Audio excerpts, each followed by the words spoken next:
հայտարարությամբ է հանդես եկել կալանավայրից, ինքն էլ է ասում։ Սամվել Կարապետյանը շատ երկարաշունչ այդպիսի հայտարարություն է արել եւ ռուսերեն հայերեն շատ երկարաշունչ հայտարարություն, որտեղ ասում է, որ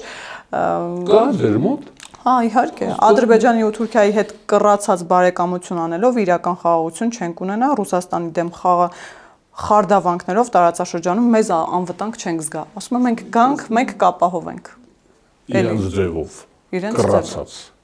լվացարարու պոզայով։ Դա հետաքրքիր է, որ կռացածը օգտագործել է։ Դա հետաքրքիր է։ Ես նոր ասացի, չէ՞ որ դրանք ուզում են երկրորդ բազան, այո, նրանք ասում են մենք փող շինել գիտենք։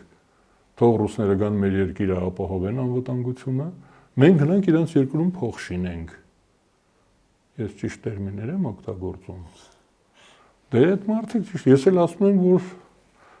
ռուսները ուզում են, բա որ ռուսները ուզենային բազա ունենալ, պետք է հանրապետական կուսակցությանը հարցնեին, ուզում եք թե չէ։ Կամ ռուսները Սամվել Կարապետյանին պետք է հարցնեին, դու ուզում ես բանտում ապրես, թե քո վիլլայում, ստեղ մանումենտում, հարցրել են, ասել են ո՞վ է դա։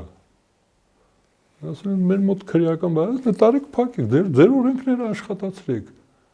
Հələ դուք պատկերացրեք մարդիկ վտարված, մերժված մարդիկ ինչ երազներ ունեն, երկրորդ բազան ստեղծենք,